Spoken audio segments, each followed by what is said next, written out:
So ఇప్పుడు ఒక question ఏంటంటే, మంత్రివర్గంలో ఈ అసంతృప్తులు, మంత్రులు ఎవరికి వాళ్ళు సంపాదించుకుంటున్నారు అన్న ఆరోపణల మీద ఏమంటారు? దాని మీద ప్రధానంగా కొండా సురేఖ ఒకటే కాదు, జూపల్లికి సంబంధించిన వ్యవహారం తీసుకొచ్చారు, రకరకాల దాని మీద బీఆర్ఎస్ ఆరోపణలు చేస్తుంది. దాని మీద ఏమంటారు మీరు? మీరు ఇందాకనే నేను ఎప్పుడైతే లైన్ లోకి వచ్చినా అప్పుడే చెప్పారు, ఒక రీజనల్ పార్టీకి ఒక నేషనల్ పార్టీకి డిఫరెంట్ ఫంక్షనింగ్ ఉంటుంది. నేషనల్ పార్టీ హైలీ డెమోక్రటిక్ ఉంటుంది.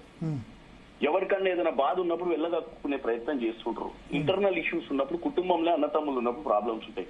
వాళ్ళ మాదిరిగా రీజనల్ పార్టీ పెట్టి నియంత పాలన ఉండదు. ఇంటర్నల్ ప్రజాస్వామ్యం లేదు, బయట ప్రజాస్వామ్యం లేదు. వాళ్ళు ఏ రోజు ఎవరి బాధ ఉన్నా ఆ రోజు రాజయ్య డిప్యూటీ చీఫ్ మినిస్టర్ ని చూడబీకినప్పుడు అసలు రాజయ్యని ఎందుకు కూడా బీకిరో ఈ రోజు వరకు చెప్పలేదు. ఈటల రాజేందర్ గారు లాంటి వాళ్ళు మరి ఇప్పుడున్న ఈశ్వర్ గారికి చాలా సన్నిహితుడు, పక్క కాన్స్టిట్యున్సీలే ఉంటారు. మరి వీళ్ళందరూ కలిసి ఉద్యమకారులు అన్నారు కదా, ఆయన ఎందుకు బయటికి పంపిరో చెప్పలేదు. వాళ్ళ లెక్క ఉండదండి. ఇక్కడ చర్చ జరుగుద్ది, డిబేట్ అవుతుంది. వీటిని తీసుకొని వీళ్ళు తెలంగాణ ప్రజల ముందు మాకు ఇంటర్నల్ డిఫరెన్సెస్ ఉన్నాయని చెప్పి మాట్లాడుతున్నారు. ఇలా ప్రతి విషయాన్ని భూతద్దంలో పెట్టి మాకు వాక్చాతుర్యం ఉంది కదా, మైకులు ఉన్నాయి కదా, మాకు కూడా ఒక ఆఫీస్ ఉంది కదా, ఆఫీస్ లో ప్రెస్ మీట్ పెట్టుకోనికి ఎనీ టైం అవకాశం ఉంది కదా అని చెప్పి ఇష్టానుసారంగా మాట్లాడి కాంగ్రెస్ పార్టీని బద్నాం చేయడానికి చూస్తున్నారు తప్ప కన్స్ట్రక్టివ్ గా ముందుకు పోతున్నాం. మాకున్నటువంటి పరిస్థితులు ఏందో తెలంగాణ ప్రజలకు తెలుసు. వీళ్ళు ఏ స్థాయిలో రాష్ట్రాన్ని వదిలిపెట్టిపోయారు, చేసిన అప్పులే కాకుండా బకాయిలు వీళ్ళ హయాంలో ఇలా సర్పంచులు సూసైడ్ చేసుకొని చచ్చిపోతున్నారు. అంటే వీళ్ళ హయాంలో సర్పంచులకు అదే కొప్పులీశ్వర్ గారు అన్నిసార్లు సర్పంచ్ కూడా కదా, ఎమ్మెల్యే కూడా కదా, వాళ్ళ హయాంలో వాళ్ళ కాలనీ వాళ్ళ ఏరియాలో ఉన్నటువంటి సర్పంచుల బిల్లులు క్లియర్ చేసింది అడగండి. కాంట్రాక్టర్లకు 40-50 వేల బకాయిలు పెట్టిపోయారు.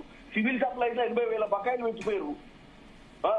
ఏం చేస్తారు? రాష్ట్రాన్ని ఎడా పెడా దోసుకొని పోతే మేము దాన్ని నడపడానికి ఒక పక్కన బాధ, రెండో పక్కన మా ఇంటర్నల్ గా మీరు అన్నట్టు మీరు రాజశేఖర రెడ్డి గారు లాంటి 83లో పిసిసి ప్రెసిడెంట్ అయిన ఆయనకే ఇబ్బందులు తప్పలేదు. అప్పుడు ఉంటాయి ఇంటర్నల్ ఎవరికి వాళ్ళు ముఖ్యమంత్రి కావాలి. ఇప్పుడు రేవంత్ రెడ్డికి ఫుల్ సపోర్ట్ హైకమాండ్ ఉందా? మీరు ఎందుకంటే ఢిల్లీలో మీరు రేవంత్ రెడ్డి ఫేస్ కాంగ్రెస్ అధిష్టానాన్ని ఇప్పుడు కాదు, రాహుల్ గాంధీ టైంలోనే యూత్ కాంగ్రెస్ అప్పుడు general secretary, national general secretary చేశారు. ఫ్రీ హ్యాండ్ ఇస్తోందా రేవంత్ రెడ్డికి హైకమాండ్? ఒకటి గుర్తుపెట్టుకోండి, ఇవన్నీ ప్రిడిక్షన్స్. హైకమాండ్ ఏమనుకుంటుంది, హైకమాండ్ ఏమనుకోవట్లేదని కాదు.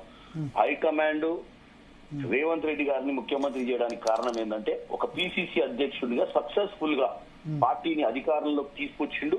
ఈ రోజు తెలంగాణలో ఎవరిని అడిగినా కాంగ్రెస్ అధికారం రావడానికి కారణం ఎవరంటే రేవంత్ రెడ్డి గారు అని చెప్తారు.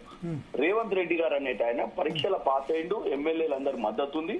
కానీ ఈ గ్రాటిట్యూడ్ మరి మంత్రులకు ఎందుకు లేదు? రేవంత్ రెడ్డి ఇప్పుడు అన్ని నో డౌట్, ఇప్పుడు ఖర్చు మొన్న ఎలక్షన్ లో మొత్తం ఖర్చు పెట్టుకుంది రేవంత్ రెడ్డి, ఆ విషయంలో డౌట్ ఎవరికి లేదు. ఎందుకంటే వేరే మంత్రులు ఎవరేం సాయం చేయలేదు, ప్రతి వాళ్ళకి డైరెక్ట్ గానే ఇండైరెక్ట్ ఖర్చు పెట్టుకున్నారు. మరి మంత్రులకి ఎమ్మెల్యేలు ఇప్పుడు రేవంత్ రెడ్డిని బయట తిడుతున్నా సరే ఎందుకు బహిరంగంగా ప్రెస్ కాన్ఫరెన్స్ పెట్టలేదు? మీలాంటి వాళ్ళు తప్ప ఎందుకు మిగతా వాళ్ళు మాట్లాడట్లేదు అని అడుగుతున్నా మంత్రుల్ని.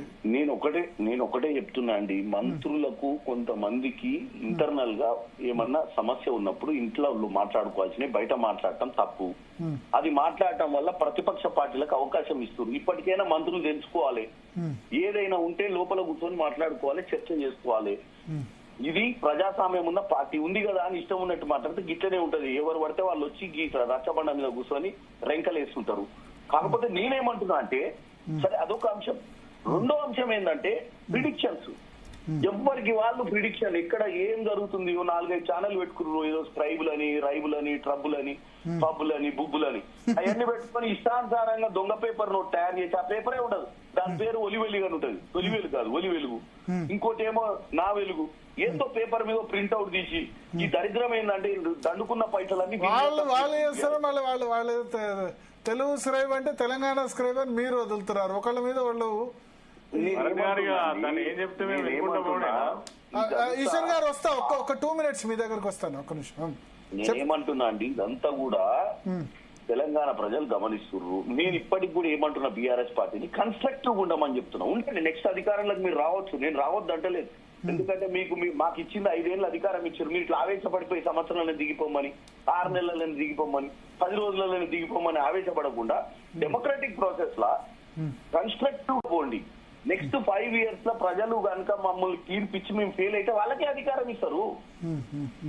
కాకపోతే ఆవేశపడిపోయి సంవత్సరం కాకముందే వాళ్ళ 10 ఏళ్ల పాలన ఈ దరిద్రపు అలవాటు ఏంటంటే పవర్ ను వదిలిపెట్టిన తర్వాత నిద్ర పట్టక కేటీఆర్ రోడ్ల మీద అన్నం తినకుండా తిరిగి వాని దగ్గర పోయి వీని దగ్గర పోయి మైక్ దగ్గర పోయి ఇష్టం ఉన్నట్టు మాట్లాడితే ఏమొస్తుంది? నీకు ముఖ్యమంత్రి కావాలంటే మీ నాయన ఉన్నప్పుడు కావాల్సింది ఉండే. ఇప్పుడు మీ ఇప్పుడే కొప్పులీశ్వర్ గారు చెప్తున్నారు మా నాయకుడు ఓన్లీ హరీష్ రావు, అంత మా నాయకుడు ఎవరు లేడని. వాళ్ళ దాంట్లో 4 చీలికలు ఉన్నాయి. రేపు పొద్దున ఏమైతుందో కూడా తెలియదు ఆ పార్టీకి. హరీష్ రావు యాక్సెప్ట్ చేశారు కదా కేటీఆర్ లీడర్షిప్. హరీష్ రావు యాక్సెప్ట్ చేసిర్రు వీళ్ళందరూ యాక్సెప్ట్ చేయాలి కదా. ఇవన్నీ ఉంటాయి. మా దాంట్లో ఏంటంటే ఓపెన్ ఉంటుంది, వాళ్ళ దాంట్లో న్యూడ్ తప్పిన నిప్పు పేలిన రోజు ఎవడు బతకాడు, మొత్తం చెల్లా తుణుకలు అయిపోయి బయటపడతారు. ఇదేంటంటే మా దగ్గర అట్లీస్ట్ డిస్కషన్ చేసుకొని ఆ వాపు ఆ లోపల ఉన్న మంట తగ్గుద్ది. వాళ్ళ దాంట్లో మంట మండుతూనే ఉంటది. ఆ మంట మండి కదా. ఇప్పుడు ఒక ఆమె బయటకు వచ్చి ఇష్టానుసారంగా మాట్లాడుతుంది. ఆమె మాట్లాడిన దాన్ని మా నాయకులు ఎవరు సమాధానం ఇస్తలేరు. బీఆర్ఎస్ నాయకులు నేను నా కౌంటర్ కి వాళ్ళకి మీరు అడిగిన దానికి నేను ఆల్రెడీ కౌంటర్ ఇచ్చినప్పుడు ఈశ్వర్ గారు ప్రధానంగా కవిత ఇష్యూను ఫోకస్ చేస్తున్నారు వాళ్ళు. ఇప్పుడు ఇవాళ కంప్లైంట్ ఇచ్చారు.